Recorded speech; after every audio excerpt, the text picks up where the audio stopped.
Welcome to rankers cave.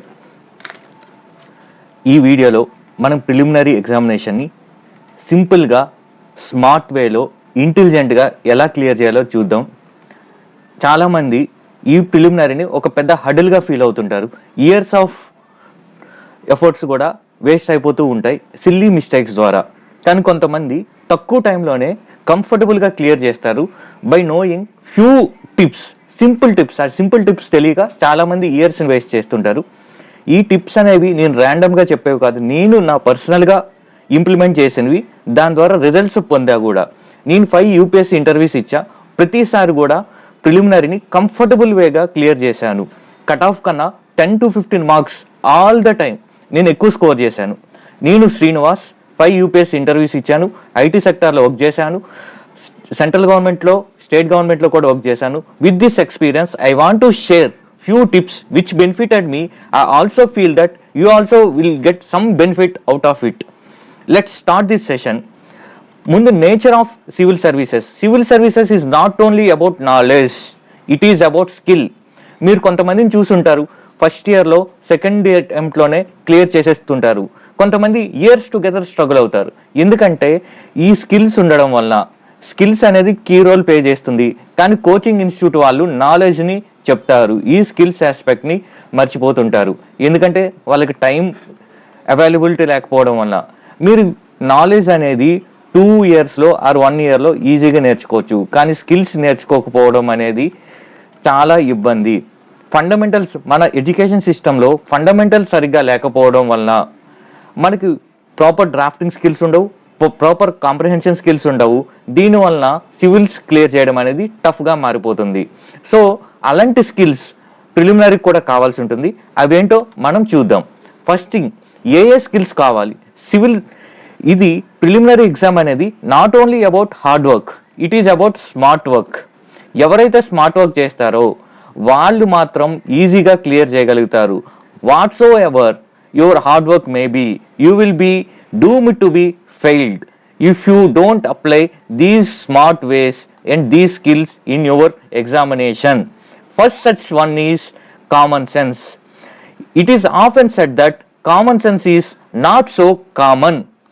మన అందరికీ common sense ఉంటుంది అనుకుంటాం, కానీ ఇది ఉండదు. ఇది ప్రాక్టీస్ మీద మాత్రం వస్తుంది. ఎలా ఆ కామన్ సెన్స్ అప్లై చేయాలో మనం చూద్దాం. Next, focus, confidence. Entire civil సర్వీసెస్లో కావాల్సింది confidence, clarity of thought, communication, verbal and non verbal communication, that is descriptive skills. And fourth, content. I give fourth priority to the content. First, psychological barrier, confidence, mental alertness, clarity, then communication. These 3 are key pillars. The fourth line is content, but often we give more importance, 80% importance to content, not to these aspects. So my entire aim of this video is to make you focus on these 3 aspects. And decision making, you have to make a quick decision. Being an administrator, you won't be having much time. For example, as a DM of your district, you cannot wait for orders during disaster management. You cannot wait for orders from a higher authority during crowd management. During such situations, you have to be so decisive. So decision making skill is very, very important. And application of general observation. It is generalist service. You have to work with public. So you need street intelligence, smart work. So application of general observation. These appears may be abstract as of now, but within few seconds I will tell you how these skills can be applied in real world to clear preliminary examination like a pro. You can clear this exam with ease. Let's start. Attempt. The fundamental doubt is attempts. How many questions one should attempt? I would say that minimum 80 questions should be attempted. Minimum 80 questions. మీరు 70 questions, 60 questions attempt చేస్తే మీ probability of getting into mains list will be reduced drastically. So at any cost you have to attempt 80. నేను ప్రతి అటెంప్ట్లో కూడా 90 కన్నా తక్కువ ఎప్పుడు attempt చేయలేదు. దానికి నేను కొంత రిస్క్ తీసుకున్నాను, కొంత కాన్ఫిడెంట్గా ఉన్నాను, అందువల్ల నేను 90 కన్నా ఎక్కువ అటెంప్ట్ చేశాను. సో నేను 90 కన్నా ఎక్కువ అటెంప్ట్ చేయమని అందరికీ చెప్పను, కానీ at any situation, please try to attempt 80 to 85 irrespective of difficulty of the paper. I'll tell why we have to attempt more. Next, attempt చేసేటప్పుడు కూడా మనం ఒకటి ప్రాక్టికల్ లిమిటేషన్ మనం ఒకటి గమనించాలి. మనం ప్రిపరేషన్ అయ్యేటప్పుడు ఓవర్ ఆప్టమిస్టిక్, ఓవర్ ఎంతూజియాస్టిక్ అయిపోతుంటాం. మనం ఏం చూస్తాం అంటే నేషనల్ పార్క్స్ అన్ని బట్టి కొట్టేద్దాం, రామ్సర్ సైట్స్ అన్ని బట్టి కొట్టేద్దాం, బయోస్పియర్స్ అన్ని బట్టి కొట్టేద్దాం, ప్రతి ఐయుసిఎన్ స్టేటస్ అనేది చూసేసుకుందాం. సో ప్రతి రిమోట్ బిట్ కూడా చూసే క్రమంలో మేజర్ కంటెంట్ ఇంపార్టెంట్ ఏరియాస్ని మర్చిపోతుంటాం. ఇంకోటి ఏంటంటే, ఒక షాకింగ్ ఫ్యాక్ట్ ఏంటంటే, మీరు ఎంత చదవండి, లైఫ్ లాంగ్ చదవండి, మోర్ దాన్ 40 మీకు తెలిసినవి ఉండవు సివిల్ సర్వీసెస్లో. I write on a paper that no one would know more than 40 questions. ఇంకా క్రూడ్గా చెప్పాలంటే ఒక 30 to 35 క్వశ్చన్స్కి మాత్రమే డ్యామ్ ష్యూర్గా మనకు ఆన్సర్ తెలుస్తుంది. మిగతాదంతా కూడా గెస్ వర్క్ చేయాల్సిందే. But remember that guess work should be intelligent guess work, not a random guess work. మనం చదువుతున్నాం కాబట్టి we should be intelligent to make a guess. That guess should be based on reason, rationality and some logic which you have studied or acquired during your entire life. So it is a guesswork, but it is a intelligent guesswork. అందువల్ల మీరు 40 వరకు మీరు పెట్టి ఇంకో 40 intelligent guess మెథడ్స్లో మీరు చేయగలగాలి, are +10. Then కంఫర్టబుల్గా even key కూడా చూడకుండా మీరు క్లియర్ చేయగలుగుతారు. నెక్స్ట్ ఇంపార్టెంట్ థింగ్ ఏంటంటే, ఏ క్వశ్చన్స్ని వదిలేయాలి. ఒక 10 క్వశ్చన్స్ ఉంటాయి, ఒక 20 క్వశ్చన్స్, 10 to 20 క్వశ్చన్స్ ఉంటాయి. అది ఎవరికి రాదు, 100% కూడా రాదు. ఎందుకంటే యూపీఎస్సీ ఒక ర్యాండమ్నెస్ కోసం అలాంటి క్వశ్చన్స్ ఇస్తుంది. మీరు వివిఎస్ లక్ష్మణ్ బ్యాటింగ్ చూసినట్టయితే, లక్ష్మణ్ ప్రతి బాల్ ఆడు, చాలా టఫ్ బాల్ వచ్చినప్పుడు వదిలేస్తుంటాడు. అలాంటి బాల్స్ని రెస్పెక్ట్ ఇవ్వాలి. ఎగ్జామినర్ కూడా మనం కొంత రెస్పెక్ట్ చూపించాలి కదా. అలాంటి ఒక 10 క్వశ్చన్స్ ఉంటాయి, దాన్ని ఐడెంటిఫై చేసి వదిలేయండి. అలాంటి ముట్టుకోకుండా ఉండడం బెటర్. నెక్స్ట్, కొన్ని క్వశ్చన్స్ వచ్చినప్పుడు మీరు 2 ఆప్షన్స్ని కానీ ఎలిమినేట్ చేయగలిగితే 1, 2, 3, 4, మీకు 2 ఆప్షన్స్ పక్కాగా తప్పు అని మీకు అనిపిస్తే ఆ క్వశ్చన్ని ఖచ్చితంగా అటెంప్ట్ చేయండి. పక్కాగా 2 ఎలిమినేట్ చేయగలుగుతున్నాను అంటే ఆ క్వశ్చన్ని 100% అటెంప్ట్ చేయండి. ఎందుకంటే మీ సక్సెస్ ప్రాబిలిటీ 50% ఉంటుంది. ఫర్ ఎగ్జాంపుల్ 9 క్వశ్చన్స్ ఉన్నాయి, అలాంటి 9 క్వశ్చన్స్ మీరు అటెంప్ట్ చేశారనుకోండి. ఒకవేళ 3 తప్పు అయ్యాయి అనుకోండి, ఎంత పోతుంది? 1/3. 1/3 అంటే 1 మార్క్ పోతుంది. So 6 correct, 6 means 12 marks. తప్పెన్ని 3 అంటే 1 mark negative. So effectively you will gain 11 marks. మీరు ప్రాక్టీస్ టెస్ట్లో చూడండి, ఇలాంటి ఎలిమినేట్ చేసినవన్నీ అటెంప్ట్ చేయండి. మీ స్కోర్ ఇంప్రూవ్ కాకపోతే immediately contact me, I will remove this video itself. Second, నేనేం చెప్తా అంటే, నాట్ ఓన్లీ 2, మీరు ఒకవేళ ఒక ఆప్షన్ ఎలిమినేట్ చేసినా కూడా అలాంటి క్వశ్చన్స్ని పెట్టండి. రిస్క్ తీసుకోండి. రిస్క్ తీసుకోకుండా ప్రిలిమినరీ క్లియర్ చేయడం అనేది చాలా టఫ్ అవుతుంది. సో ఒక ఆప్షన్ ఎలిమినేట్ చేసినా కూడా go for it. But the caveat is, the underlining principal is, మీరు ఎలిమినేట్ చేసేది మీకు పక్కా తప్పని తెలిసి ఉండాలి. ఇది తప్పని మీకు తెలియకుండా మాత్రం ఎలిమినేట్ చేయదు. ఒకవేళ ఇదే రైట్ అయిందే మీరు ఎలిమినేట్ చేశారంటే ఈ లాజిక్ మొత్తం బూడిదలో పోసిన పన్నీర్ అవుతుంది. So ensure that this option is completely wrong. In that case try to select one of the options, and most of the times all of the above, especially in science and technology case, would be right. For example, మీరు examiner perspective నుంచి చూసినట్టయితే nano టెక్నాలజీని ఎక్కడ వాడతారు అని question frame చేస్తారు. Second దాంట్లో petroleum ఇండస్ట్రీలో, ఎన్విరాన్మెంట్ ప్రొటెక్షన్లో, థర్డ్ ఏవియేషన్ సెక్టార్లో. సో ఒక ఎగ్జామినర్ ప్రతి సెక్టార్ను కూడా పిన్ పాయింట్ చేసి రీసెర్చ్ చేయలేడు. ఆయన కూడా ఒక జర్నలిస్ట్, లిమిటెడ్ నాలెడ్జ్ ఉంటుంది. అందులోకి ఎమర్జింగ్ టెక్నాలజీని ఎక్కడ వాడతారో చెప్పడం ఎవరికి కష్టం. ఫర్ ఎగ్జాంపుల్ ఆర్టిఫిషియల్ ఇంటెలిజెన్స్ ఎక్కడ వాడతారు? అన్ని చోట్ల కూడా వాడతారు. సో క్వాంటమ్ టెక్నాలజీ ఉంది, ఎగ్జామినర్ ఏదైనా అడగొచ్చు. Quantum communication, quantum sensing, quantum computing, all of the above ఇస్తారు. ఇందులో వాడలేరు అని చెప్పడం అనేది ఎగ్జామినర్కి టఫ్ అవుతుంది. From the perspective of examiner, setting question paper is also very difficult. మీరు ఆ మైండ్ సెట్ని రీడ్ చేయండి. ఆల్ ఆఫ్ ది అబౌవ్ పెట్టండి సైన్స్ అండ్ టెక్నాలజీ క్వశ్చన్లో, ఎస్పెషల్లీ అప్లికేషన్ బేస్డ్ క్వశ్చన్లో. సో ఇలా చేయడం వల్ల మీరు 80 to 85 క్వశ్చన్స్ కంఫర్టబుల్గా పెట్టగలుగుతారు. బట్ ఈ ప్రాసెస్లో మనం కొన్ని పాటించాలి. ఏంటి అవి? ఫస్ట్ ప్రాబ్లం, క్వశ్చన్ పేపర్ చూసిన వెంటనే మనకు టఫ్ అనిపించవచ్చు, మనం సైకలాజికల్గా డిప్రెస్ అవుతాం. Civil services examination is not only about your content, it is about your mental calibre. So ఇది ఒక మెంటల్ గేమ్. ఈ మెంటల్ గేమ్లో మనతో ఎగ్జామినర్ ఆడుకుంటాడు. సో నా ఎగ్జాంపుల్ చెప్తాను. నేను 2018లో క్వశ్చన్ పేపర్ ఓపెన్ చేయగానే first 4 questions I don't know, last నుంచి ఓపెన్ చేశాను, last questions also I don't know. అప్పుడు ఏం చేయాలి? అలాంటి సిచ్యువేషన్లో నా ఆప్షనల్ ఏది? క్వశ్చన్ పేపర్ ఓపెన్ చేశాను, పీస్ఫుల్గా ఓపెన్ చేసి హిస్టరీ దగ్గరికి వెళ్ళాను. హిస్టరీ ఆ ఇయర్ ఒక 16 వరకు ఇస్తే 13 నాకు తెలిసినవే ఉన్నాయి. So it gave me confidence. ఆ కాన్ఫిడెన్స్ అనేది మీరు పిఎస్ఐఆర్, పబ్బ్యాడ్ ఆప్షన్లు అయినప్పుడు స్టార్ట్ విత్ పాలిటీ, జాగ్రఫీ అయితే జాగ్రఫీ. సో మీ కంఫర్టబుల్ ఏరియా ఏదైతే ఉందో, క్వశ్చన్ పేపర్ టఫ్ ఇస్తే అక్కడి నుంచి ఓపెన్ చేసి రాయండి. సో మీలో మెంటల్ కూల్నెస్ వస్తుంది. అప్పుడు మైండ్ ఎప్పుడైతే పీస్ఫుల్గా ఉంటుందో మీ థాట్ ప్రాసెస్ బాగుంటుంది. థాట్ ప్రాసెస్ బాగుండేటప్పుడు మీరు సిల్లీ మిస్టేక్స్ చేయరు.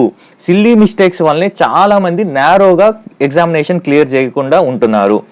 సో అందుకోసమని take examination seriously. It is not a academic exam, your board exam. We should take each question and even each word so seriously. అప్పుడే మనం silly mistakes చేయం. మీరు కూడా చూసినట్టయితే మీ ప్రిపరేషన్లో, మీ మార్క్ టెస్ట్లో ఎప్పుడైతే మీరు క్యాజువల్గా రాస్తారో ఒక 3 to 4 సిల్లీ మిస్టేక్స్ ద్వారా మిస్ అవుతుంటారు. 3 to 4 అంటే 4 తీసుకుంటే 8 మార్క్స్. చాలాసార్లు కట్ ఆఫ్ 93 ఉంటే చాలా మందికి 92 వచ్చి ఆగిపోతుంటాయి. సో ఈ సిల్లీ మిస్టేక్స్ మీరు అవాయిడ్ చేయగలిగితే మీరు ఇన్ అయ్యే ఛాన్స్ ఎక్కువ ఉంటుంది. ఆ సిల్లీ మిస్టేక్స్ చేయడానికి కొన్ని బేసిక్స్ మన ఎగ్జామ్ రాసేటప్పుడు బోర్డ్ ఎగ్జామ్స్లో నచ్చినట్టు రాయొచ్చు. ఎందుకంటే దట్ ఈస్ డిఫరెంట్. ఇది కాంపిటేటివ్ ఎగ్జామ్లో, మీరు బోర్డ్ ఎగ్జామ్లో టాప్ 10లో ఉన్నా కూడా సరిపోద్ది. కానీ ఇక్కడ అలా కాదు, మీరు నెంబర్ 1 అవ్వాలి, లేదంటే 1 year వేస్ట్ అయిపోద్ది. ఇప్పుడు క్వశ్చన్ పేపర్ తీసుకునేటప్పుడు ఇది మీకు ఒక సిల్లీ మిస్టేక్ అయి ఉండొచ్చు. కొంతమంది ఈ బుక్ తీసుకొని ఇలా చూస్తారు, అది కరెక్ట్ కాదు, ఇలా చూడడం కరెక్ట్ కాదు. ఒక ఆప్టిమమ్ డిస్టెన్స్, మీ ఫోకస్ ఎక్కడైతే ఉంటుందో ప్రతి క్వశ్చన్ మీద అలాంటి డిస్టెన్స్ మెయింటైన్ చేస్తూ సీరియస్గా ఉండి 2 hours రాయండి. వీలైతే క్వశ్చన్ పేపర్ తీసుకున్న వెంటనే ఒక 5 minutes మెడిటేషన్ చేయండి. క్వశ్చన్ పేపర్ ఇవ్వకముందు ఒక 5 minutes మెడిటేషన్ చేయండి. అప్పుడు మీ మైండ్ కామ్ అవుతుంది. ఎప్పుడైతే కామ్ అయ్యారో క్లారిటీ ఆఫ్ థాట్ వస్తుంది. క్లారిటీ ఆఫ్ థాట్ వచ్చినప్పుడు application of your content, application of your accumulated knowledge can be applied in effective way. Next, ఈ కేర్ఫుల్గా చూడడం వల్ల ఏమవుతుందంటే యూపీఎస్సీ కొన్ని ట్రాప్స్ వేస్తుంది. ఎందుకంటే being civil servant you have to read each and every file carefully. You have to make decision very rigorously. ప్రతి అంశాన్ని కూడా, ప్రతి రూల్ కూడా మెటిక్యులస్గా మీరు చదవాల్సి ఉంటుంది. ఆ స్కిల్ని యూపీఎస్సీ మిమ్మల్ని టెస్ట్ చేస్తుంది. అందుకోసమని ఇలాంటి కొన్ని పదాలు పెడుతుంది. For example negative statements, cannot, not ఉండేటప్పుడు మీరు అలాంటి వచ్చిన వెంటనే మీకోసం ఇలా హైలైట్ చేసుకోండి. నేనైతే అలా హైలైట్ చేసుకుంటాను. సో దట్ మనం ఫోకస్ మొత్తం అక్కడ ఉంటుంది. ఫర్ ఎగ్జాంపుల్ మనం ఏం చదువుతామంటే it is about anti-defection law. This question is about anti-defection law. The law specifies that a nominated legislator cannot join any political party within 6 months of being appointed to the house. So మనం చదివేటప్పుడు ఏం చదువుతామంటే 6 monthsలో ఏ పార్టీలోనే చదవచ్చు అని చదువుతాం. So ఒక్కొక్కసారి overwhelm అయిపోతుంటాం. మనకి ఏదైనా టాపిక్ తెలిసినప్పుడు మనం ఓవర్వెల్మ్ అయిపోతుంటాం. అలాంటి సందర్భంలో ఏం చేస్తుంటాం, క్వశ్చన్ని అటెన్షన్తో చదవం. అప్పుడు సిల్లీ మిస్టేక్, అరే బయటకు వచ్చేసా, అది నేను చూసుకోలేదు, అనవసరంగా ఇయర్ వేస్ట్ అయిపోయింది అనుకుంటాం. సో ఇలాంటి నెగిటివ్ స్టేట్మెంట్స్ వచ్చినాక అండర్లైన్ చేసుకోండి. అప్పుడు మైండ్ అనేది చాలా పీస్ఫుల్గా ఉంటుంది. ఈ రెండోది, మీరు ఈ ఆప్షన్ ఫర్ ఎగ్జాంపుల్ మీకు బోత్ 1 and 2 పెట్టేశారనుకోండి, అప్పుడు కూడా ప్రతి ఆప్షన్ చూసుకోండి. 1 ఓన్లీ ఉంది, ఎందుకు ఇది, 2 ఇదెందుకు, ప్రతి ఆప్షన్ కూడా ensure that it is wrong, it is wrong, it is wrong, then only put C. So మీరు రైట్ అయిన ఆప్షన్ మాత్రమే కాదు, మిగతా ఎందుకు రాంగో కూడా చూడాలి. మళ్ళీ రిపీట్ చేస్తున్నాను, most of the people neglect this aspect. మనకు రైట్ అని తెలియగానే ఆ సి అని పెట్టేస్తాము, కానీ మిగతా ఎందుకు రాంగ్ అనేది కూడా చూడాలి. ఇది ఇంప్లిమెంట్ చేయండి, ఖచ్చితంగా మీ సిల్లీ మిస్టేక్స్ అనేది పోతాయి. Next, focus and patience. ఈ రెండు ఉంటే మోస్ట్ ఆఫ్ ది క్వశ్చన్స్ అనేది సాల్వ్ చేయొచ్చు. ఫర్ ఎగ్జాంపుల్, నేను 2023 పేపర్ నుంచే, రీసెంట్ పేపర్ నుంచే తీసుకొని, నేను పాత పేపర్లు కూడా తీసుకొని ఉండొచ్చు, బట్ ప్రాక్టికల్గా డిఫికల్టీస్ ఏమున్నాయి, నేను ఎలా అప్లై చేసేది చెప్పాలనే ఉద్దేశంతో ఇది తీసుకున్నాను. ఫర్ ఎగ్జాంపుల్, జననీ సురక్ష యోజన, నేను ఎలా దీన్ని అప్రోచ్ అయ్యాను. జననీ సురక్ష యోజన అనేది నేను చదువుకొని ఉన్నాను, బట్ నాకు ఎగ్జామ్ టైంలో గుర్తులేదు, ఈవెన్ న్యూ ఆన్సర్స్ నాకు గుర్తులేవు. So but I was very confident and focused to handle this question. How I approached ఇది, consider the following statements in relation to Janani Suraksha Yojana. ఈ స్కీమ్ గురించి అడుగుతున్నాడు. First, it is a safe motherhood intervention of the state health department. State health departments intervention అన్నాడు. మనం in జనరల్గా civil సర్వీసెస్కి central sector scheme, centrally sponsored schemes చదువుతాం, కానీ state health department schemes అనేవి చదవం. First thing. సెకండ్ థింగ్, జననీ సురక్ష Hindi term, Tamil Nadu, Andhra, Karnataka Hindi terms ఎందుకు పెట్టుకుంటుంది? So ఇది తప్పు. సో ఒకటి తప్పు అయిందంటే ఆల్ 4 అనేది తప్పు. Next, it's objective is to reduce maternal and neonatal mortality among poor pregnant women. ఇక్కడ జనని అంటే అమ్మ, సురక్ష, అమ్మ సురక్షంగా ఉంటే ఐఎంఆర్ తగ్గుతుంది, ఎంఎంఆర్ తగ్గుతుంది, మెటర్నిటీ మోర్టాలిటీ రేట్ తగ్గుతుంది, నియోనాటల్ మోర్టాలిటీ కూడా తగ్గుతుంది. సో ఇదే చెప్పాడు. ఖచ్చితంగా ఈ స్కీమ్ పూర్ ప్రెగ్నెంట్ ఉమెన్కి అప్లికబుల్ అవుతుంది, రిచ్ ప్రెగ్నెంట్ ఉమెన్కి అప్లికబుల్ కాదు. సో ఇది రైట్, బట్ దీనివల్ల మనకి ఏం యూజ్ లేదు. Next, it AIIMS to promote institutional delivery among poor pregnant women. మనకి ఇది తెలియదు అనుకుందాం, ప్రమోట్ ఇన్స్టిట్యూషనల్ డెలివరీయా ఇంకోటి అనేది గుర్తులేదు అనుకుందాం, ఒకవేళ ఇది క్యాష్ ట్రాన్స్ఫర్ స్కీమా. బట్ ఫోర్త్ ఆప్షన్ చూడండి, it's objective includes providing public health facilities to sick infants. చిన్నపిల్లలకి, అనారోగ్యంతో ఉన్న చిన్నపిల్లలకి ఆరోగ్య ఫెసిలిటీస్ ఇస్తానని చెప్తుంది. బట్ ఇక్కడ ఇక్కడ తల్లి సురక్షంగా ఉండాలంటుంది తప్ప పిల్లలు సురక్షంగా అని చెప్పట్లేదు ఈ స్కీమ్ టైటిల్లోనే. సో ప్రాబబ్లీ ఇది తప్పు. సో తీసేయండి, ఓన్లీ 3. ఆబ్వియస్ ఈ రెండింటిలో ఒకటి అవుతుంది. ఇలాంటి క్వశ్చన్స్ మీకు వచ్చినప్పుడు ఖచ్చితంగా ఇది పెట్టండి, ఎందుకంటే 50% ప్రాబబిలిటీ, 50% ప్రాబబిలిటీ. సో నేను ఇక్కడ చెప్పాలనుకుందండి, బీ ఫోకస్డ్, మీకు పేషెన్స్ ఉండండి, కామన్ సెన్స్ ఇక్కడ అప్లై చేయండి. Common sense is not so common. మనం ఆ టైంలో అసలు ఆ వర్డ్ని అప్రోచ్ అయ్యే విధానం, అయ్యో జననీ సురక్ష నాకు తెలియదే అని వదిలేస్తుంటాం. అందులోకి 4 స్టేట్మెంట్స్ ఇచ్చేటప్పటికి క్వశ్చన్ చాలా లెంతీ కనిపించేటప్పటికి మనం మెంటల్గానే చాలా వీక్ అయిపోతుంటాం, అయ్యో నాకు తెలియదు అనేది. ఆ బ్యాక్ స్టెప్ తీసుకుంటాం, అదొద్దు. డిఫెన్స్ ఆడొద్దు, అటాక్ చేయండి క్వశ్చన్ని. సో ఈ అప్రోచ్ వాడండి, ఇలాంటివి ఖచ్చితంగా మీరు సక్సెస్ఫుల్ అవుతారు. Next, careful reading, common sense apply చేసినా కూడా మనకు తెలిసిపోతుంది. India despite having uranium deposits depends on coal for most of it's electricity production. మనకు తెలిసిందే, ఎనర్జీ మిక్స్లో మనం కోల్ ద్వారానే 50% సాధిస్తున్నాం. సో ఇది రైట్, కోల్ ద్వారానే సాధిస్తున్నాం, ఇది రైట్. అంటే స్టేట్మెంట్ 1 ఉన్నది ఇన్కరెక్ట్ అవుతుంది. సో ఇలా ఇలాంటి క్వశ్చన్ కూడా నేను అటెంప్ట్ చేయమనే చెప్తాను. 2, uranium enrich to the extent of at least 60% is required for the production of electricity. Me basics స్ట్రాంగ్గా ఉంటే, యురేనియంలో ఫిసైల్, నాన్ ఫిసైల్ మెటీరియల్ ఉంటాయి. ఫిసైల్ అంటే న్యూక్లియర్ చైన్ రియాక్షన్ జరిగేవి, దీని ద్వారా 2 తయారవుతాయి. ఒకటి ఎలక్ట్రిసిటీ జనరేట్ చేయొచ్చు, లేదా న్యూక్లియర్ బాంబ్ తయారు చేయొచ్చు. నార్మల్గా 0.3% మాత్రమే ఫిసైల్ మెటీరియల్ ఉంటుంది. సో ఎలక్ట్రిసిటీ చేయాలంటే చాలా తక్కువ, less than 1%, 0.7% అలా ఉంటుంది. కానీ ఇక్కడ ఏం చెప్పాడు, 60% ఉండాలన్నాడు. ఈవెన్ న్యూక్లియర్ బాంబు కూడా ఇంత అవసరం లేదు. సో ఇది ఒక పెద్ద నంబర్, ఇది తప్పు. ఆబ్వియస్గా ఏం ఆన్సర్ అవుతుంది, స్టేట్మెంట్ 2 ఈజ్ నాట్ కరెక్ట్. ఈ క్వశ్చన్ చూడగానే చాలా పెద్దగా ఉంటుంది. ఈవెన్ ఈ 0.3, 0.7% అవసరం లేకపోయినా కామన్ సెన్స్, ఇది యురేనియంలో మొత్తం కూడా ఫిసైల్ మెటీరియల్ ఉండదు. అలాంటప్పుడు 60% ఎలక్ట్రిసిటీ జనరేషన్కి ఎందుకు ఉపయోగపడుతుంది అనే మనం కామన్ సెన్స్తో అడిగే క్వశ్చన్ మనం క్వశ్చన్ చేసుకున్నా కూడా ఇలాంటి సాల్వ్ చేయొచ్చు. ప్రొవైడెడ్ దట్ ఇలాంటి వాటికి మీ బేసిక్స్ అనేది స్ట్రాంగ్గా ఉండాలి. మీరు ఎప్పుడు కూడాను ఇంపార్టెంట్ టాపిక్స్లో బేసిక్స్ స్ట్రాంగ్గా పెట్టుకుంటే ఇవన్నీ అప్లికేషన్ ఇలాంటి question 60% 40% no one can prepare. Even if you prepare also that is waste of time, you cannot clear this exam also. Next, ఇది గెస్ వర్క్. ఇలాంటి క్వశ్చన్స్ ఎప్పుడు అటెంప్ట్ చేయాలంటే మీకు 90 అబవ్ వచ్చి ఆల్రెడీ కట్ ఆఫ్ క్లియర్ అవుతారని confidence ఉండేటప్పుడు peace of మైండ్తో చేయాలి. ఇలాంటివి కూడాను ఎలా చేయొచ్చు అని నేను చెప్తున్నాను తప్ప 99% try to avoid these kind of questions. నేను ఇది ఎలా అప్రోచ్ అయినా నేను చెప్తా. నేను history optional, being history optional student, I was not aware of this book. No one would read these kind of trivial facts. If you read also that is waste of your energy. కానీ ఇక్కడ మీరు question చూసినట్టయితే who among the following is associated with songs from prison. మీరు book పేరు మాత్రమే అడగలేదు. UPSC is always trying to help students. Along with book name it gave some description about the book, a translation of ancient Indian religious lyrics in English.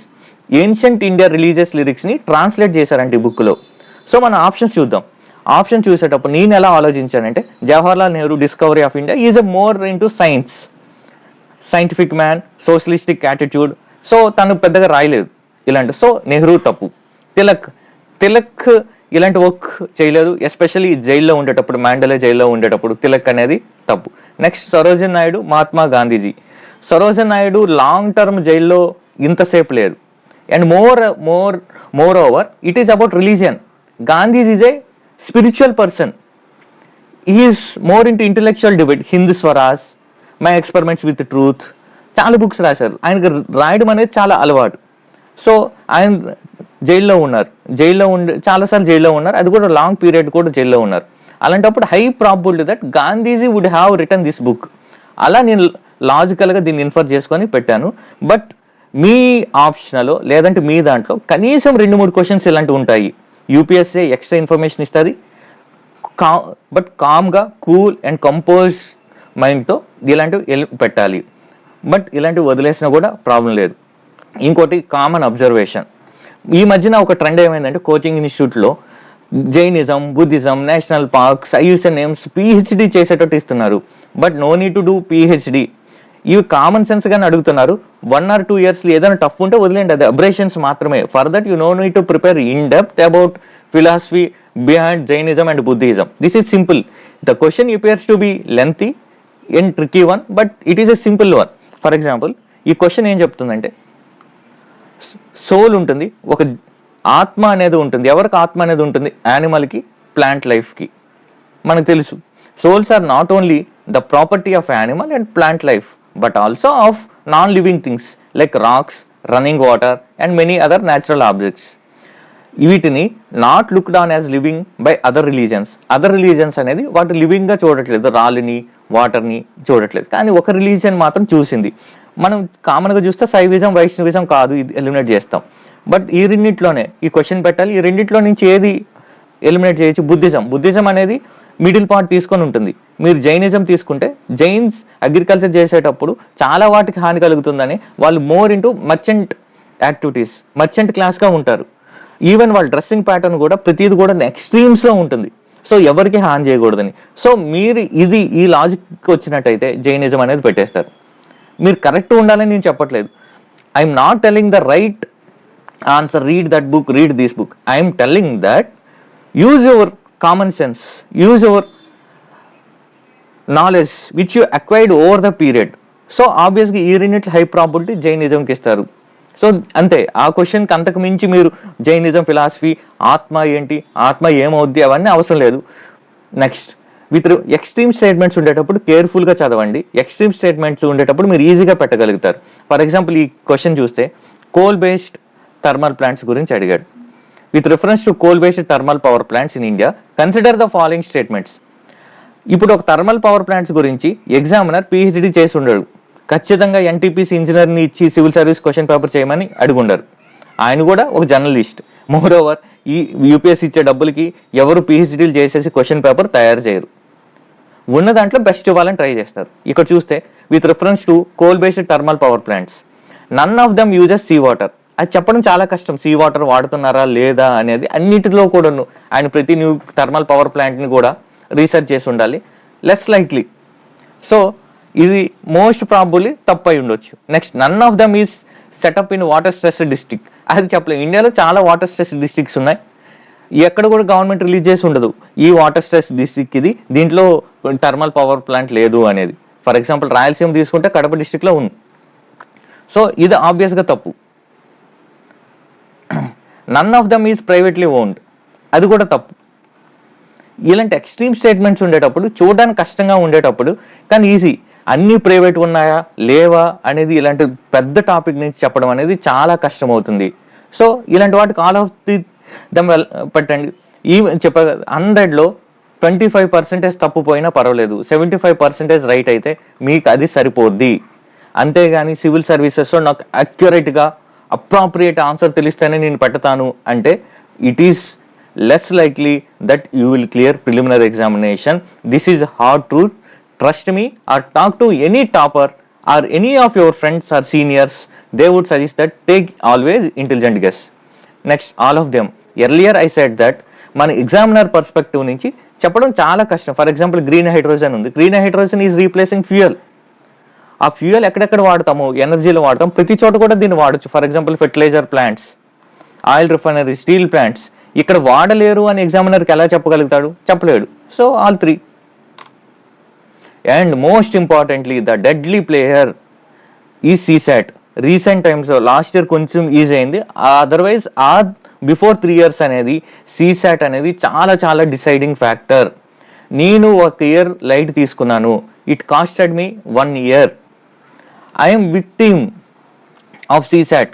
అందులోకి నేను ఆ రోజు ఫోకస్డ్గా లేను, ఆ ముందు రోజు నైట్ సరిగ్గా నిద్రపోలేదు, మధ్యాహ్నం చాలా నిద్ర వచ్చింది, ఆ బ్రేక్ టైంలో క్యాలెండర్ సమ్ రివైజ్ చేయలేదు, ఈజీ క్యాలెండర్ సమ్ని అనవసరంగా నేను మెసప్ చేశాను, ఫెయిల్ అయ్యాను ఎగ్జామ్లో.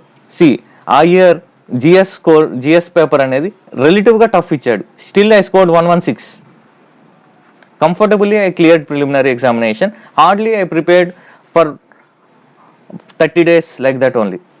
I used all these methods, but I did not focus on CSAT examination. So I failed in preliminary examination in that year. So my dear friends, take CSAT seriously. At least dedicate 3 to 4 hours per day, as preliminary exam is very close, hardly 20+ days only. So these are the few important tips. If you have any doubts, please try to reach out. You can visit our website Rankerscave. Please do subscribe to our YouTube channel rankerscave.com. All we need is your support, your encouragement, so that we can be in this field. We can give our insights. నేను ఏదైతే mistakes చేశానో అవి నేను share చేయగలను, so that you will not repeat those mistakes. You can clear this examination in your early attempts. My dear friends, try to believe me, beginners luck అనే ఒక concept కూడా ఉంటుంది, మీకు తెలుసు. ఇనిషియల్ అటెంప్ట్స్లోనే క్లియర్ చేస్తే చాలా ఈజీగా క్లియర్ చేయగలుగుతారు. ఈవెన్ ఇంటర్వ్యూలో బిగినర్స్కి, young people, they will encourage. మీరు తప్పు చెప్పినా కూడా మీరు చిన్నపిల్లాడు చెప్పాడు అనుకుంటారు. అదే మీరు ఎక్కువ అటెంప్ట్స్ అవుతున్న కొద్దీ ఇంటర్వ్యూ బోర్డులో కూడాను వీడికి మెచ్యూరిటీ లేదు, వీడిని ట్రైన్ చేయడం కష్టమని అక్కడ కూడా డిస్కరేజ్మెంట్ ఉంటుంది. సో ఎర్లీ అటెంప్ట్స్లోనే న్యూ ఎనర్జీ ఉంటుంది, మీ మీద పెద్ద ఫైనాన్షియల్ ఆబ్లిగేషన్స్ ఉండవు, సొసైటల్ ప్రెజర్ కూడా ఉండదు. So try to come out of vicious cycle of civil services as early as possible. For that, don't do silly mistakes. Try to implement these tips in your mock tests. See the results. Thank you. Please do subscribe. All we need is your encouragement. Thank you.